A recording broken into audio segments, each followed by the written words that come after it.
Okay, here we are again, talking about the same thing.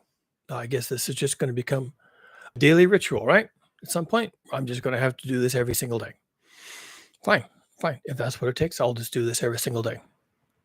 Last night, midnight or so, Mexico time, Pacific Mexico time, Hurricane Otis, O-T-I-S, came ashore as a Category 5 hurricane. Now, this is all over the news today, everywhere. Everybody's talking about this. My first reading about Otis actually came from the National Hurricane Center.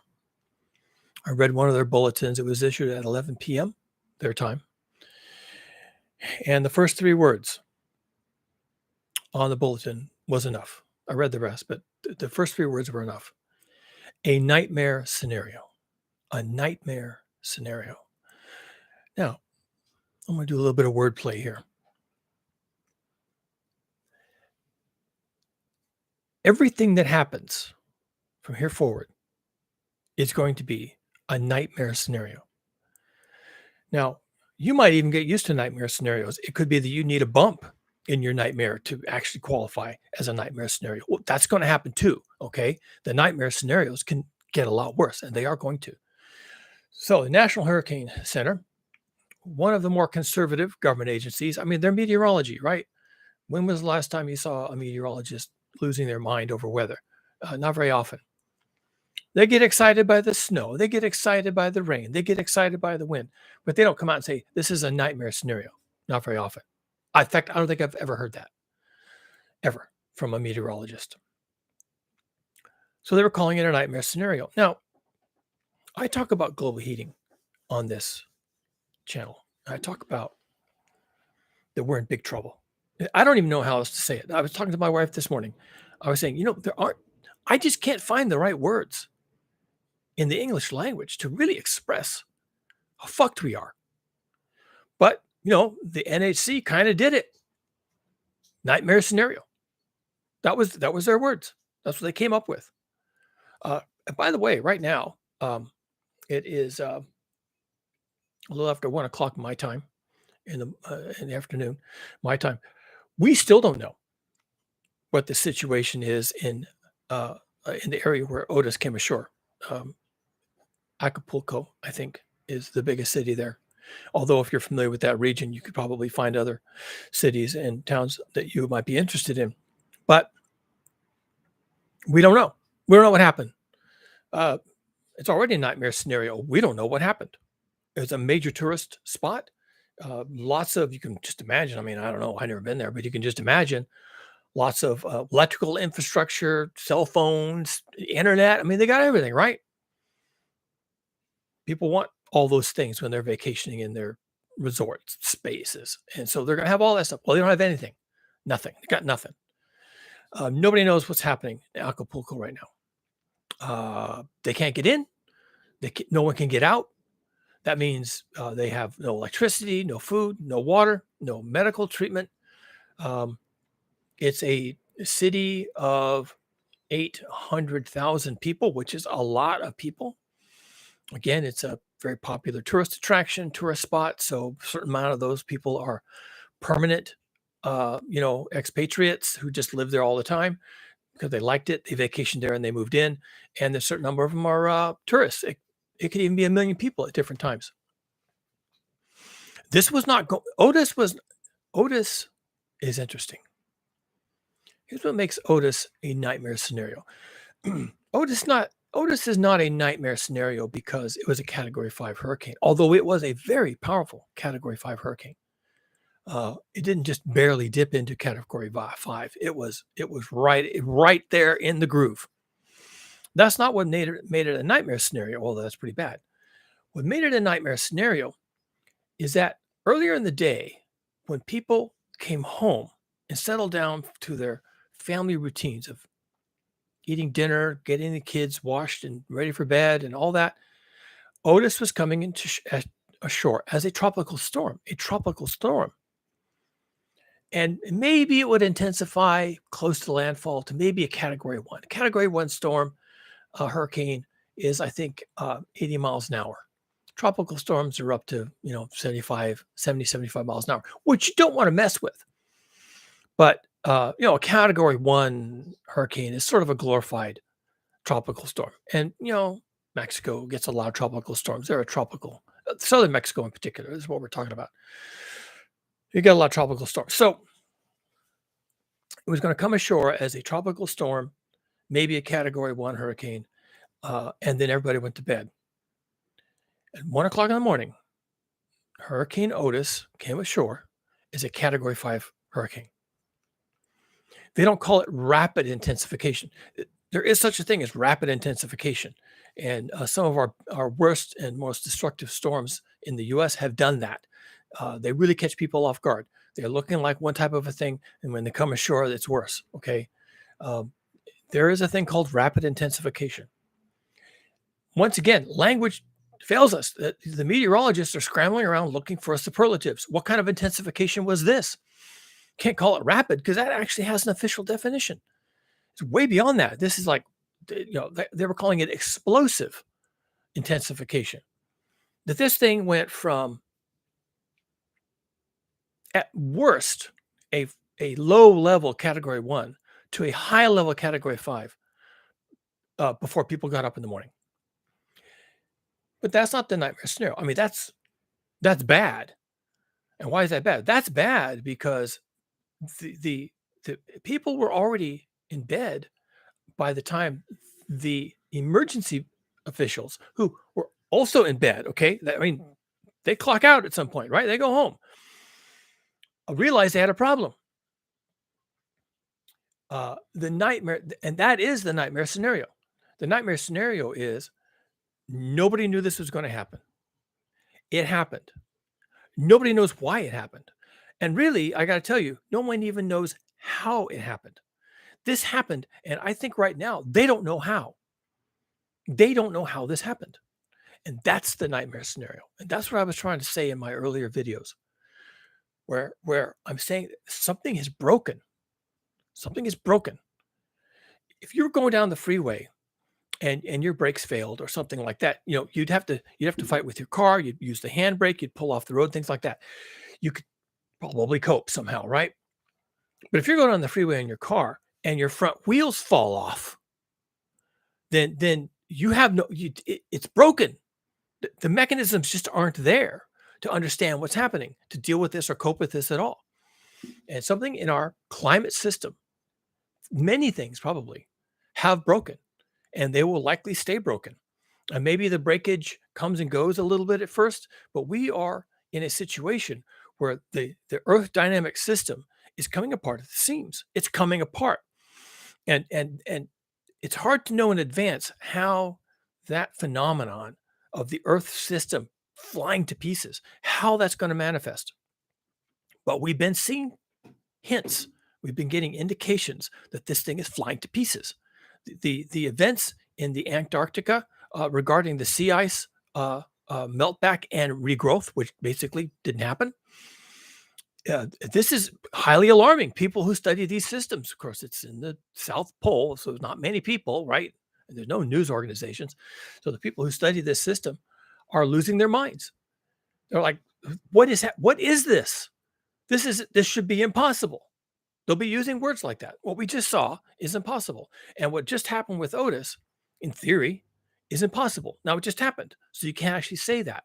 But given what we're accustomed to expect, our normalcy bias, what is within the range of variation, what we think is acceptable, what we think is most likely, and all these ways of saying the same thing, that it should behave like it did 10 years ago, 20 years ago, 100 years ago, that set of boundaries of expectation don't work anymore. Don't work. How do I know that? Ta-da! It's all around us. It's all around us. Other things we've been seeing. Here in California, we don't get torrential rains often, hardly at all. I mean, I'm joking, kind of. But we do get fires. And the people who fight the fires, who are the domain experts, they fight the fires, they know what they're doing. They say that the fires in California and actually Oregon, Washington, and British Columbia, are crazy. They're crazy. And, someone could do some math and say, well, look, the moisture levels in the wood are this, and the number of dead trees is that, and the last time it rained was this, and all these things can combine, and we get these fires, and this is the reason why we're getting these fires. Okay, you could do that kind of stuff on a spreadsheet, and you could chart it out, and you could say, look, the fires aren't impossible. Okay, but the people who fight the fires will tell you, we've never seen fires like this. The behavior of these fires is just unhinged. They're lethal. They're terrible. They can't be fought. They have to be allowed to burn themselves out. We have to pray for rain, do a rain dance, whatever. We can't even deal with these fires. There's a lot of things that are happening in the Earth system that are missing the right language.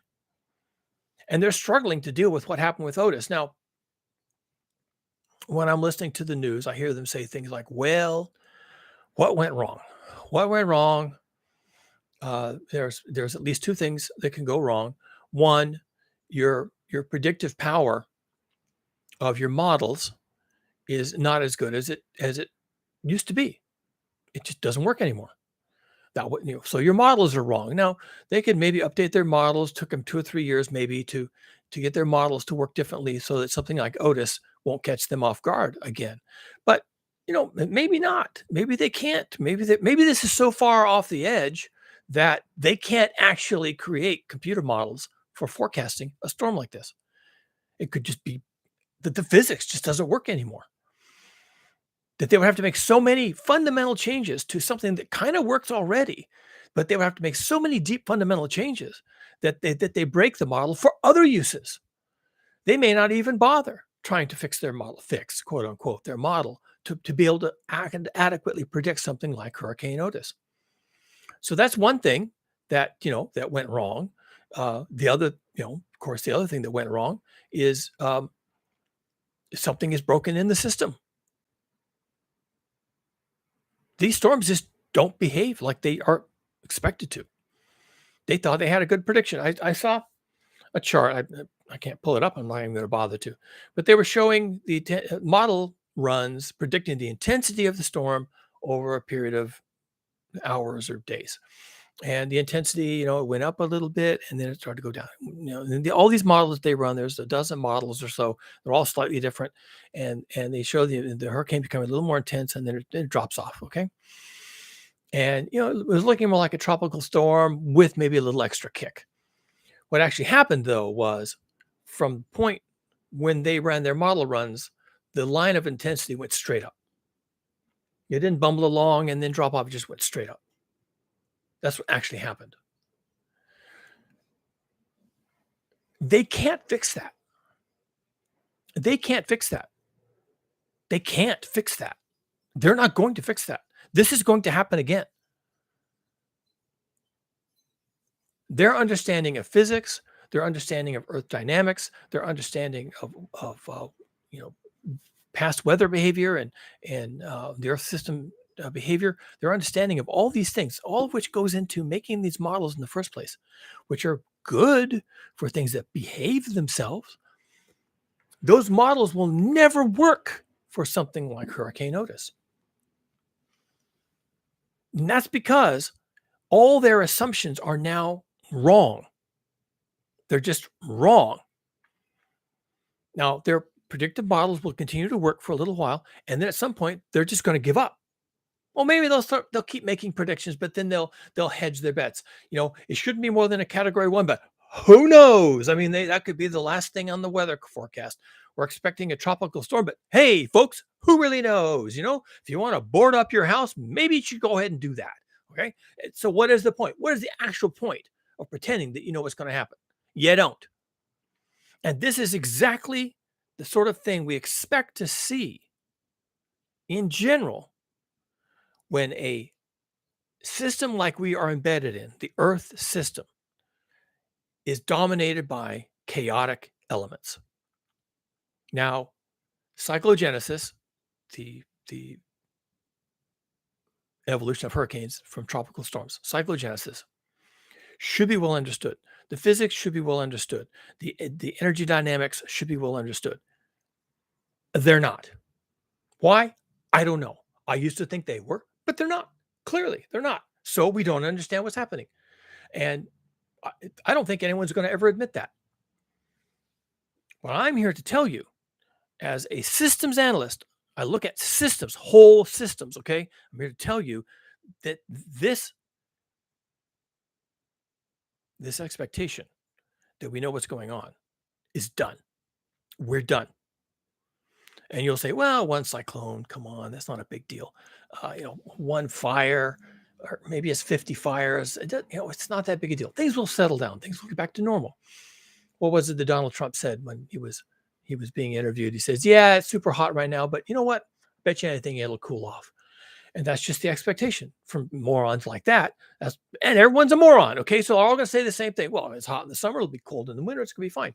Now, since I am of an opinion that our ability to forecast these system changes is basically in the dumpster, okay? That we really don't really have, or shortly we will understand that we don't really have a way to forecast these things. Since that's true, uh, it's now time to start asking ourselves, well, what other shoe could drop? What other shit could go wrong? What else are we looking at? Okay. Some things that I could pull up from recent events. We had a remnant of a hurricane come ashore in the Southwest. It was Hurricane Hillary. It was just a remnant, but it brought so much water to Southern California. It rained so hard that Death Valley, which is supposed to be a desert, is now blooming and has lakes in it. Most people don't even know that. It washed all the roads out. Every single road in Death Valley was destroyed. They had to fix them all. And they're so thrilled to be fixing them all because now they have a new tourist attraction. There's a lake in Death Valley.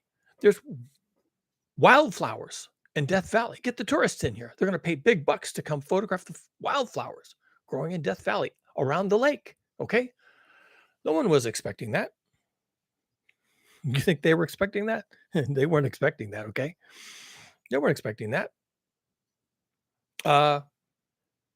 There was a lake in Southern California called Lake Tulare that typical behavior was drained, and the bottom of the lake was, as they like to say euphemistically, reclaimed for agriculture. And so they started planting. They were it's a lake bottom. It's really rich. So after they pumped all the water out and it dried up, they put the tractors on there. They made a furrow. They put the seeds in, and now they're growing plants down there. I think there's even houses on the old lake bed of Lake Tulare. Okay. Well, there was so much rain in the hills of California that it filled the lake back up. Nobody was expecting that. That wasn't in any forecast model from the time that they drained that lake and put the tractors on it and put the houses on it. That was never anybody's expectations.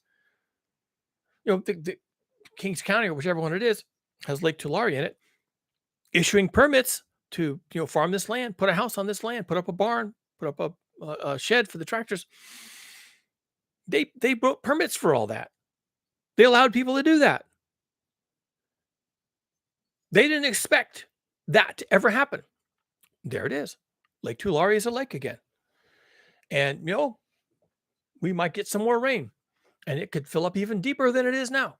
It could, if there's enough rain and it never goes away and it keeps raining like this for a year or two, it could fill back up. Nobody was expecting that. That was not in the forecast. They thought they had a handle on things. Well, guess what? They don't. My guess is Lake Tulare gets deeper. My guess is Death Valley gets a deeper lake. More wildflowers. Who the hell knows? Migratory waterfowl. Who the hell knows? And then next summer, Death Valley will probably end up being, 160 degrees again. Not again. It's never been 160 degrees, but that'll be the next shoe to drop. That'll be the next thing. People will be out there camping on the lake in the middle of Death Valley, and some massive heat wave will come in that nobody predicted because that wasn't expected. That shouldn't even be possible. It can't possibly get that hot. Could it get that hot? I don't know. Doesn't make any sense to me that it could get that hot. Oh my God, it's that hot. How'd this happen? It'll be just like with Hurricane Otis. How'd this happen? How could we have missed this so badly? Wait, I thought we understood how this behaved. It's not supposed to do that. It's never done that before. Wait, hold on. What just happened? You're going to be hearing this all the time. Texas got this freeze that came down. If I just saw a documentary on it. I didn't watch the documentary, but they were reminding us that in 2021, Texas froze. The state of Texas froze. Almost the entire state froze, almost solid for 4 freaking days. Texas. All right. We're not talking about Alaska. We're talking about Texas. Froze solid for 4 days. People died. And some of the people who didn't die got $15,000 electric bills just for keeping their house hot so they didn't die. $15,000 electric bills. Yeah, I'm pretty sure they had to pay them. Nobody predicted that. Absolutely nobody saw that coming. What how did that happen? Where'd that come from? Is that even possible? Wait, are you sure? That shouldn't have happened at all. How do we miss that? What went wrong? Did someone drop the ball? Was it my fault? Did I do something wrong? I don't think I did anything wrong. I was looking at the data. I was looking at the forecast, and I didn't come up with that. Did you come up with that? Why didn't we come up with that? Another one was the heat wave in Portland, Oregon. Happened, I think, just a year before that. 116 degrees in Portland, Oregon, which hardly ever gets above 75. 116 degrees in Portland, Oregon. It was catastrophic. Nobody was ready for that. They couldn't cope. The animals couldn't cope. The people couldn't cope. They didn't know what to do. And they were running around. And this was scientists saying at the time, what happened? What just happened? Wait, did you forecast that? I didn't forecast that. Is that even possible? You're saying it happened, but it doesn't sound possible to me. How is that even possible? How can they go from 75 degrees to 116 degrees? How is that even possible? Explain it to me using science, using physics. Explain it to me. They don't know. I mean, they know now. That's called forensics. After the shit goes down, then you send in a bunch of eggheads and they run around with their instrumentation and interviewing people and looking at, okay, well, the wind turned this way and the high pressure dome came in and there was another high pressure dome on top of the high pressure dome and they were stacking up and the wind was doing this and the wind was doing that and the fog did something else. And then we had 116 degrees and it stayed around for 2 weeks. And we know why that happened because there was a low pressure trough and there was a high pressure ridge and there was all this stuff going on and the jet stream was putsy and the jet stream was dipping up and the jet stream was dipping down. And so they'll do all this hand waving. They'll say, God, that's what happened. No, that isn't what happened. That has nothing to do with what happened. Maybe that's what we call the proximate reason, the nearby reason, the closest reason is because it got to 116 degrees because it was hot. Well, duh. Can you do anything better than that? It got to 116 degrees because it was hot. Okay. Take a step back. How did that happen? The ultimate reason that happened, and the ultimate reason that Hurricane Otis did its crazy shit last night, and the ultimate reason that all these fires are burning all the goddamn time, and no one can fight them, and they don't know how to fight them. They're scared to death of the fires. And the reason why Lake Tulare has 3 feet of water in it, and the reason why Death Valley has a lake and wildflowers is global heating. All of it. All of it. The failure of the ice around Antarctica to come back. It's global heating. The catastrophic collapse of the Greenland ice shelf, ice sheet. Global heating. All of it. It's not climate change. Stop talking about climate change. Just shut up about that. It's not climate change. Your climate isn't changing. Your planet is trying to kill you. Okay? Your planet is trying to murder you. And last night, it was killing people in their beds while they slept. That's what's happening. And what's driving all this is global heating. Yeah, you'd be lucky. You would be lucky, my dude, if all you did was have your climate change out from under you. Oh, that would be a blessing. That would be a gift. Your climate changed. Yeah, well, that's not what's happening. That's not what's happening. Your planet is heating up, and all that energy is going to find something to break. That's what it's going to do. That's what extra energy does. You ever seen a tornado go through a town breaking shit? That's what energy does. It finds shit to break. That's what it does. And we built this planet up. We're everywhere. We're on every square foot of this planet. And anywhere that global heating wants to do to break shit, it's going to find us doing whatever retarded shit we do. It's going to find us and it's going to break us. It's going to break us. All that extra energy is going to break things left, right, and center. And this is just the beginning. How to say this again? Language fails us. Wow, we've got a problem with global heating. It's going to get hot. Gee, how bad could it get? I know it could get really bad. I keep telling myself, I keep telling my wife, we're in a really bad place. We're in big trouble. And then I can't find other words. I don't know what else. We're doomed. I don't know. That doesn't cover it either. Saying that you're doomed is just what's going to happen to you. We're in big trouble. Yeah, well, being doomed is probably our end game. But right now we're in big trouble. And big trouble is going to look like Category 5, Category 6 hurricanes. It's going to look like fires that never go out. It's going to look like melting methane hydrates in the Arctic Sea. It's going to look like all kinds of things. It's going to look like global heating going around the planet trying to break things. We could have 150, 160 degrees in Texas. We could have minus 40 degrees in Texas. We've already had that. We could have that again. And then 3 months later, it could be 160 degrees in Texas. No one's going to predict that. There's not going to be any model. But on the day that happens, it happens. Doesn't matter if you thought it was impossible.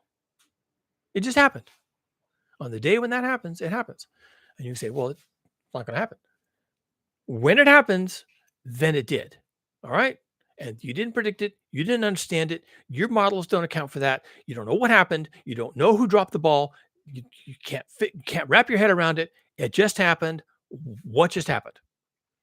That's where people are going to be left on all the time. Every other week, something is going to happen that nobody understands. How did we miss this? How could this have happened? Is this even possible? I thought we understood the laws of physics. Do we not understand the laws of physics? Are we that stupid? Are we a bunch of chimps? We just don't understand the planet? That's what we're saying now? We just don't understand fucking anything? Because we don't understand why these things are happening. How is this possible? How can any of this be happening anywhere?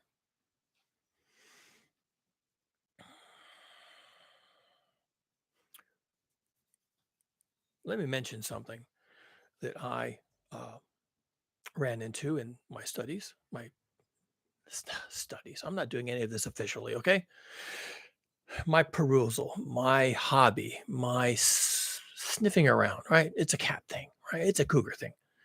My sniffing around, something I ran into, I thought was intriguing. It's got a name. It's called a hypercane. Hypercane.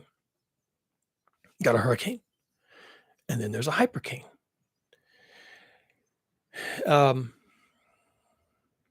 Hypercanes exist. There's one on the planet Jupiter. It's been blowing with, I don't know what the winds are, 700 miles an hour or something for, I don't know, 100 years. No one knows why there's a hypercane on Jupiter. It's as big as the planet Earth. Jupiter's a big planet. It can have things like that. No one knows why it's there. No one knows what sustains it. No one knows when it started, and no one knows if it's ever going to end. I think based upon the observations on Jupiter, somebody did some theorizing about Earth. Earth has an atmosphere. We even have cyclones and hurricanes. Okay, fair enough. They generally don't last very long. There have been some long-lasting hurricanes. There was one that blew up in the Indian Ocean that lasted like almost a month. It blew around out in the middle of the Indian Ocean, nobody really out there but ships and birds. And finally, it came ashore in Africa and Madagascar, and it blew around between Africa and Madagascar. It just kept doing its thing, and it just didn't go away. And finally, it went away after like a month. So hypercanes, okay? Now, hypercane, I think I have to go look it up, but the gist of it is pretty straightforward. They're high wind velocities, a lot of energy. Okay, a lot of energy, high wind velocities, and the cyclones kind of create their own conditions. So everywhere they go, they create high energy situations. So they're high energy systems that create high energy situations that they can then feed off of. They last a long time. The idea with a hypercane on Earth would be that it could start, say, in the South Atlantic.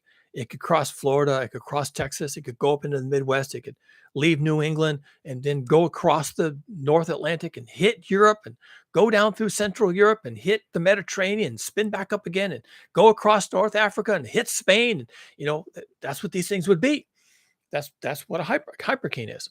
It's a super hurricane. And the energy levels may come and go, but the hurricane itself, the cyclone, might last for weeks or months. And like I said, we saw one of those recently.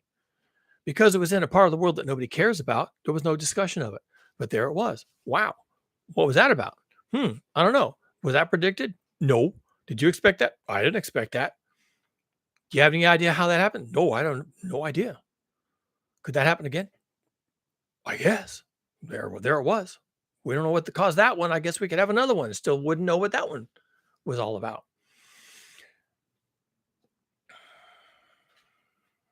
Hypercane. Now, in the Wikipedia, if you look it up, they'll say, oh, a hypercane.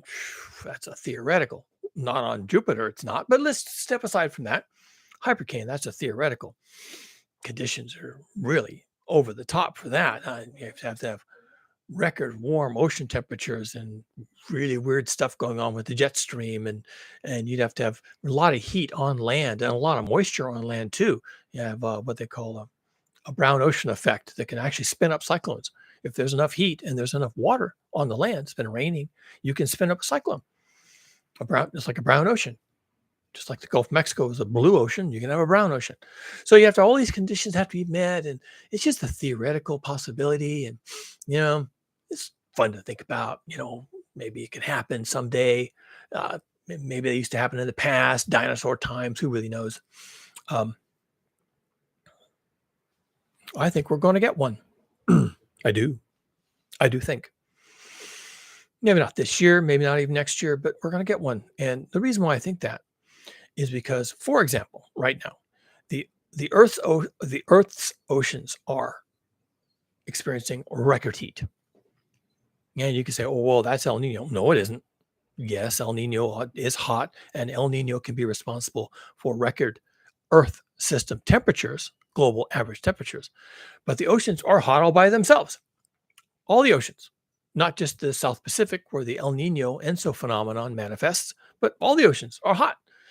And so good old Hurricane Otis, spun up as a tropical storm. No one's really interested. Yawn. Well, this isn't going to be very interesting. Hi, I'm going to go to bed. Okay. Wake me up if the winds get really strong. And 2:00 in the morning, everyone's dead. Okay. How'd that happen? There was a spot of really hot water off of the west coast of Mexico. And when that thing got into that hot water, sucker spun up. Terrible. It's just terrible. We still don't know what happened to those people. We probably won't know for a couple of days.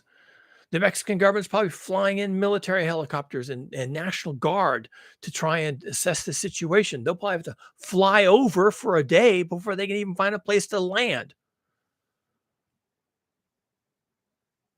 And what if 1% of the population of that city died? That's 8,000 people, at least. Half of them probably washed out to sea, never to be seen again. Missing, presumed dead. 4,000 people missing, presumed dead. That's just me, just guessing. But that's just 1% of the population. A lot of people there. We could have hypercanes. That could be the next shoe to drop. It's a theoretical right now, but it's feeling a lot less theoretical to me. We don't understand how this system works. We are like toddlers, kicking it, pulling the gears out, switching things around, and basically pumping up the system with energy through global heating. That's our fault. We did that. We could stop doing that, but we're not going to stop doing that. So this situation is only going to get worse. How worse could it get? I hesitate even to guess. Uh, Climate scientists are saying that, if we pump too much energy into the system, there's going to be what they call climate breakdown or whatever. I mean, they're just pulling these words out of their asses, right? No, there's not going to be climate breakdown. You wish you had climate breakdown. You're going to beg for climate breakdown. You're going to beg for climate change. You're going to be on your knees praying to God, please, God, bring me some climate change. Okay? Because that's not what you're going to get. You're not going to get fucking climate change. You're going to get hypercanes. That's what you're going to get. That's my guess, or some equivalent of that. And something's going to spin up, in the Caribbean Ocean, and it's going to become a Category 5, low Category 6 hurricane. It's going to cross into the United States, Texas, Louisiana, somewhere along there. It's going to find lots of heat on land. It's going to find lots of rainfall. It's going to run into a brown ocean event. It's going to sweep across the lower 48, the eastern half, the lower 48 U.S. states, and it's going to be a Category 3 hurricane the whole goddamn way. And it's going to be like the tornado everybody thought they would fear. And this thing is 1,000 miles wide. It's going to go across the lower 48. It's going to go right up to New England. It's going to hit the New England states on the blind side. They think all their weather comes from the North Atlantic. This is going to come at them from the Southwest. It's going to wipe them out. It's going to wipe 50 inches of rain everywhere it goes. 50 inches of rain. It's going to wipe these people out. 200-mile-an-hour winds at times. It's going to leave the North Atlantic. It's going to leave the New England states. It's going to head out into the North Atlantic, and it's going to hit Greenland. It's going to drop 20 inches of rain on Greenland. The melt on the Greenland ice sheet will be apocalyptic. Apocalyptic. They'll probably come back later doing forensics and say, yeah, that rain event on the Greenland ice sheet that raised sea level by half a centimeter. They'll be saying things like that. Okay, that was so much ice melt it raised the average ocean by a centimeter, half an inch, right there on the spot. 24 hours, right there on the spot. 24 hours, we got a half an inch of sea level rise. Jesus Christ. And then it's going to leave Greenland. It's going to go into Europe, and it's going to wash Scotland into the North Sea. And then it's going to cross the English Channel. It's going to batter Belgium. It's going to batter Britain. It's going to hit France. It's going to drown 50,000 people in France. Then it's going to go south, and it's going to hit the Mediterranean. It's going to find hot water. It's going to spin back up again. It's going to cross into North Africa. It's going to kill 50,000 people in North Africa, wash them out to sea, destroy everything that's there, everything above ground. It's not going to leave 2 stones standing. It's going to hit Morocco. It's going to wipe those people out, destroy everything, wash them out to sea, 50,000 people missing, presumed dead. And then it's going to hit the South Atlantic, and it's going to find hot water, and it's going to go around again. It's going to go around again, do the whole thing again. That's a hypercane. And, when it's in the Caribbean, we'll give it a name, and then it'll leave New England. And we'll say, phew, I'm glad that's gone. And when it gets to Europe, they'll give it a different name. And when it gets to the UK, they'll give it a different name, and they'll talk about it and all the flooding and this storm named Brandon, whatever. And it'll get to France, and they'll name it something in French, and it'll get to the Mediterranean, and the Libyans will name it something, in Libyan, and it'll go to Morocco, and the Moroccans will name it a different storm in French again. And then it'll come back to the US, and it'll come to us as a low pressure center, a cyclone leaving Africa. We have a cyclone leaving Africa. Well, if you were paying attention, it's the same cyclone that visited you 2 weeks ago. It's a hypercane. And it doesn't matter that it passed all these international date lines and all these international borders, and left one hemisphere and entered another hemisphere, and it went around. It doesn't matter that it changed names and all these different languages and destroyed all these different countries. It's coming back to you. It's the same storm. And it goes around again. Conditions are still fine. Nothing changed because the planet is too hot. And it just keeps going around. And this thing could just keep going around. Something like that could actually be in our near future, a hypercane. Now, it doesn't mean that it's 1,000 miles across and lasts for 3 years or something like that. But it doesn't matter. It's a phenomenon that meteorologists would have said is utterly impossible. And if you go to the Wikipedia and you look up hypercane, they'll say it's only a theoretical thing. It's almost impossible, but it's theoretically possible. And they'll say all this, and they'll hand wave. And yet that could be what's in our future. And that's the kind of thing I would expect and predict of the Earth dynamic system flying to pieces. Everything you thought was permanent just changed. Everything you thought would be normal for all time just went out the window. Everything you thought was could be modeled and predicted and forecasted, it's completely unknown. You might as well be on Mars. You might as well be on Jupiter. You don't understand the system at all. You maybe you had an understanding, maybe you worked on it really hard, maybe you got some really good models. They don't work anymore. They're done.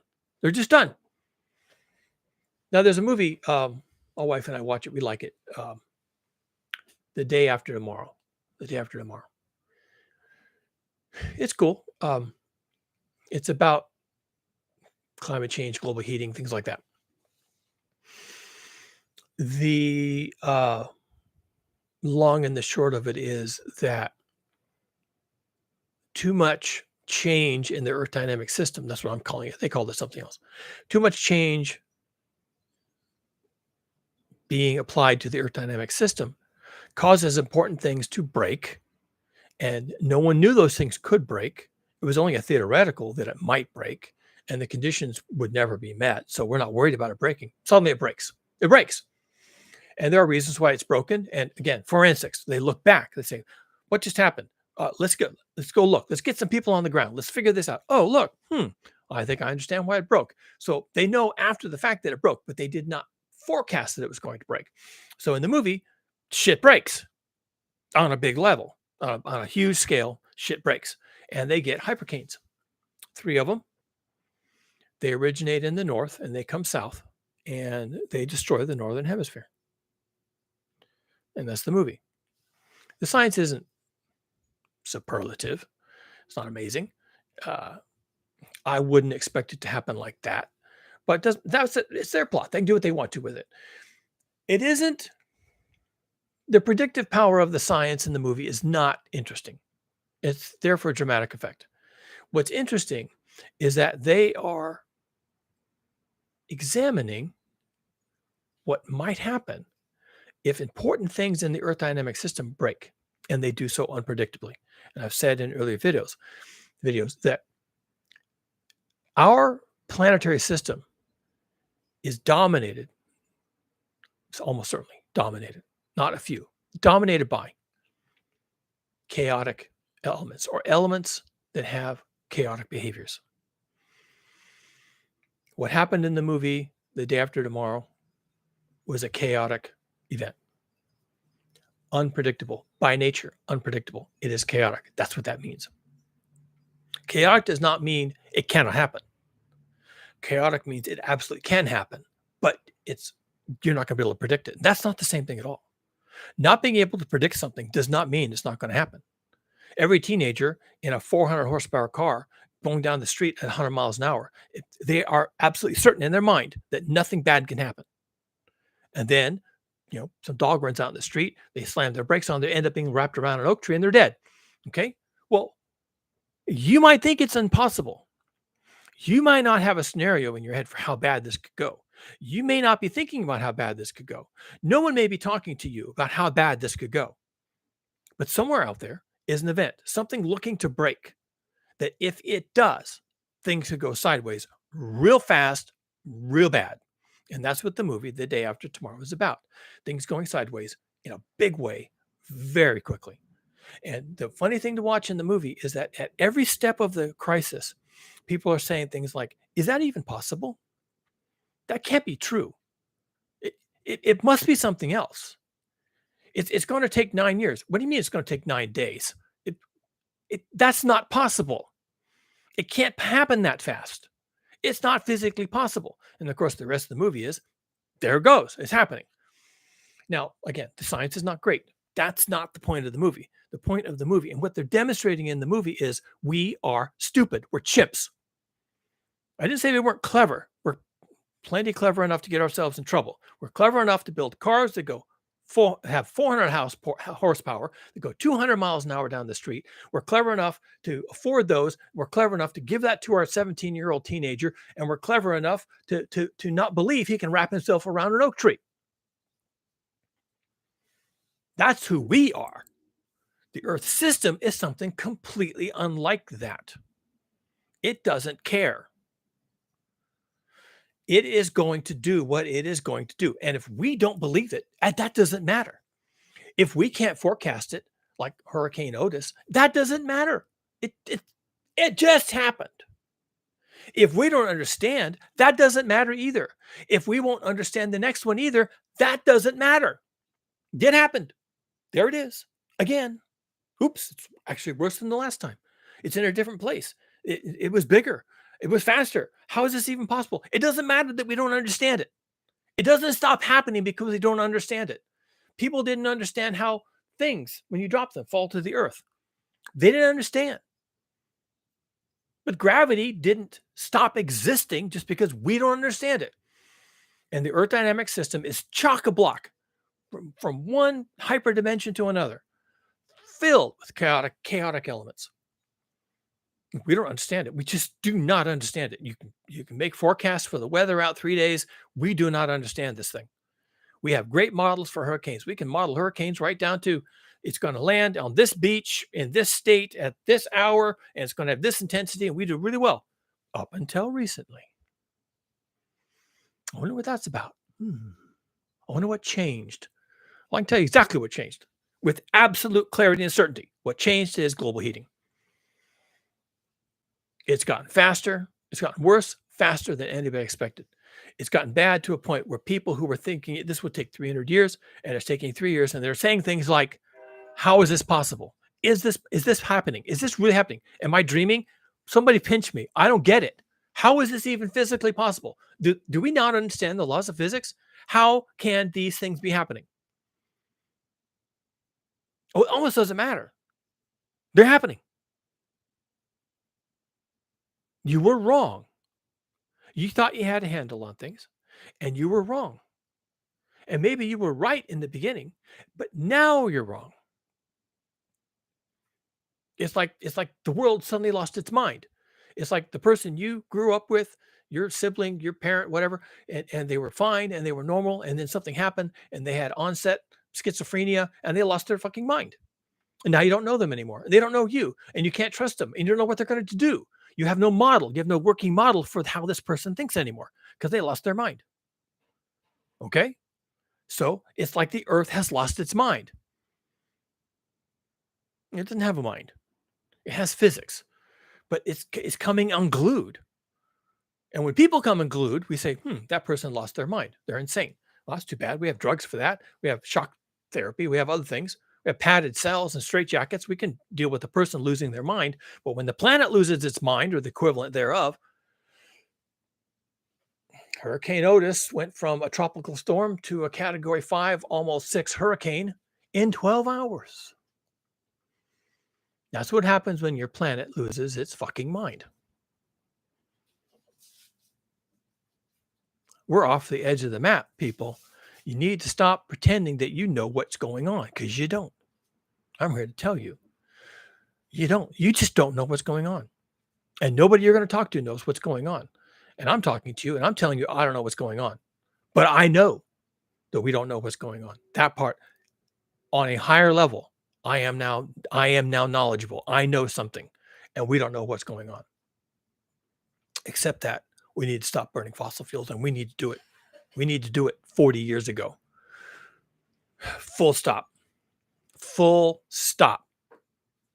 Stop burning fossil fuels. We need to stop kicking this system into high gear. We need to stop adding heat to this system through the greenhouse mechanism. We need to just full stop. Cold turkey. Someone will say, oh, well, you can't do that because that's going to have economic impacts. You think I'm stupid? You think I don't know that? I actually know more about it than almost anyone else does. I've thought about it a lot. I know exactly what the economic impacts are going to be. In fact, almost certainly, I am more negative about the economic impacts of stopping fossil fuel consumption than almost any economist would be. If we stop burning fossil fuels, I expect a literal 72-hour collapse of civilization. Now, how do you stop burning fossil fuels? Well, we've got a setup in the Middle East right now. If Iran decides to nuke Saudi Arabia, and why else are they getting nuclear weapons? My guess is that's one of the reasons. They're going to topple the monarchy, the hated monarchy in Saudi Arabia. If they take out the Saudi oil infrastructure, which they have done using conventional explosives, it didn't take out much and it didn't last for long, but they did that. So they've shown their hand. They've showed some of their cards. That's what they're going to do. If they smuggle a nuclear weapon into any part of Saudi Arabia and blow up any significant part of the infrastructure, including the oil terminals, they won't, there's some bigger than others, more important than others. Wouldn't take much. Wouldn't take much. The price of oil goes through $300 a barrel. The price of gasoline at the pumps it goes through $20 a gallon if you can find it. Now, the U.S. Pumps its own crude oil, and we have our strategic reserves. But if we've already drawn those down by half, the strategic reserves have been depleted by half, just dealing with the current oil shocks. And we have allies in Europe that are dependent entirely on Saudi Arabia, like 80% dependent on Saudi Arabia. Are we going to give them oil? Are we going to dip into our strategic petroleum reserves and start supporting them after this breaks out in the Middle East? Are we going to do that? Okay, well then we're going to run out, and we run out, and we're still pumping, but maybe the pumping isn't enough, and maybe the pumping, some of that goes to Europe for strategic reasons, and maybe Russia invades Eastern Europe, and we have to now send all this oil to Europe so they can fight the Russians again. So you want to wonder, how is it possible that we stop burning fossil fuels and then 48, 72 hours, the collapse of civilization as we know it? Yeah, that's how it happens. That's easy to imagine.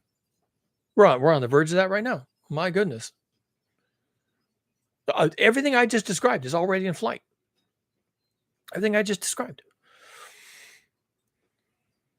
Just a couple of people have to fuck up, get confused, get greedy, you lose their minds to religion, whatever it is they're going to do. And then, it's done. 72 hours later, we're not burning fossil fuels. Oh, that's going to be really tough. Yeah, it is. But that's actually what we need. We need to stop burning. Thank you. We need to stop burning fossil fuels. And, it seems like that's exactly what we're going to do. I think we're going to stop burning fossil fuels.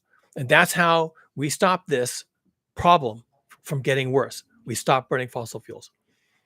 And I don't know, I guess I'll be struggling to find food and water and clothing just like everybody else on the day after we stop burning fossil fuels. It doesn't necessarily work out for me. I don't know. I don't have an answer. I just have a problem. And some problems don't have solutions. And sometimes talking about a problem, trying to find solutions is actually counterproductive.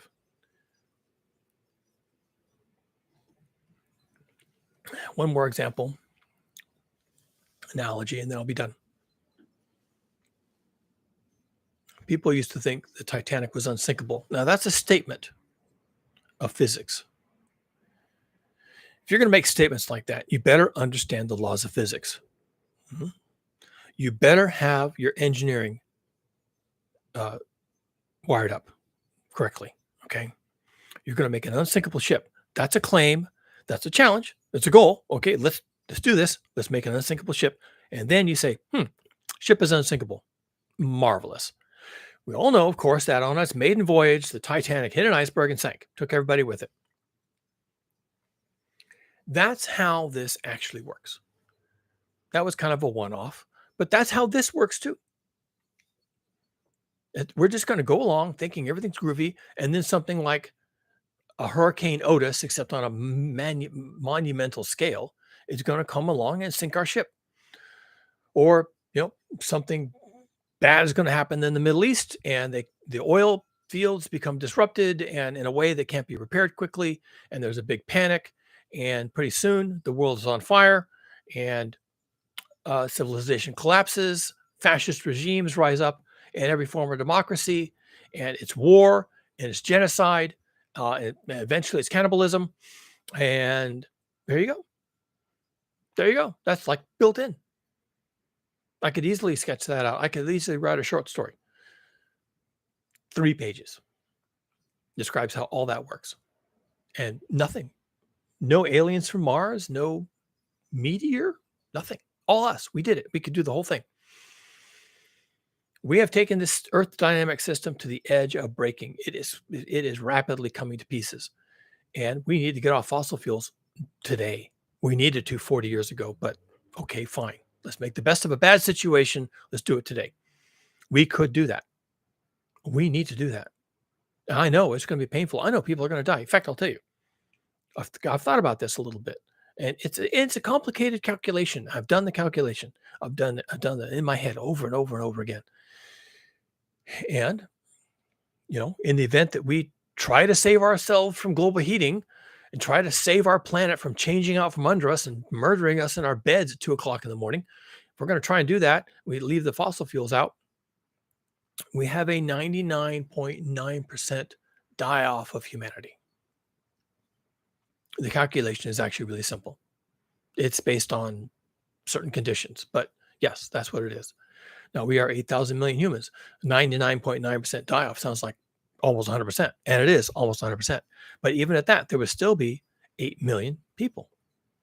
That's not extinction. That's not even a die off, really. 8 million people? Is there 8 million of anything on this planet other than people that's our size? Are there 8 million zebras? Are there 8 million rhinos? Are there 8 million tigers? 8 million humans after a 99.9% die off. And when we give up fossil fuels, as we must, as we shall, I don't know how. I can storyboard a lot of scenarios where that happens. When we do, then we end up with a 99.9% die off. And it could happen in a year. I don't mean it could happen a year from now. I'm saying the entire shit show could happen over the course of a year. That's how dependent we are on fossil fuels. How long can you live with your head in a sack? You can't get air. 2 minutes? 3 minutes? You spent your whole life breathing air. Someone puts a sack over your head. Now you're dead in 3 minutes. Yeah, it can happen. Yes, conditions can arise such that these things can, maybe even will happen. We have to get off of fossil fuels. We must do it quickly. We can have a controlled demolition or it can be an uncontrolled demolition. But things like Hurricane Otis and the fires in California and British Columbia and the heat waves we've been having all over the planet and the catastrophic flooding we've been having all over the planet and the freezes that have been happening when it's not record highs, record lows, all these things, which for most people don't ever even line up. They never connect those dots. Those dots are all connectable and they're all driven by global heating. Doesn't make any sense, does it? Well, there you go. It's complicated. Doesn't mean you have to understand it for it to be real. Doesn't mean you have to believe it for it to be real. It doesn't mean you have to be able to predict it for it to be real. It doesn't mean there has to be understood science for it to be real. It's real. It's real. It's happening. It's happening now. This planet is going to fling us into the sea. Like Hurricane Otis just did, apparently, in Acapulco, Mexico. Anyway, enough of that. Be where you need to be with who you need to be with.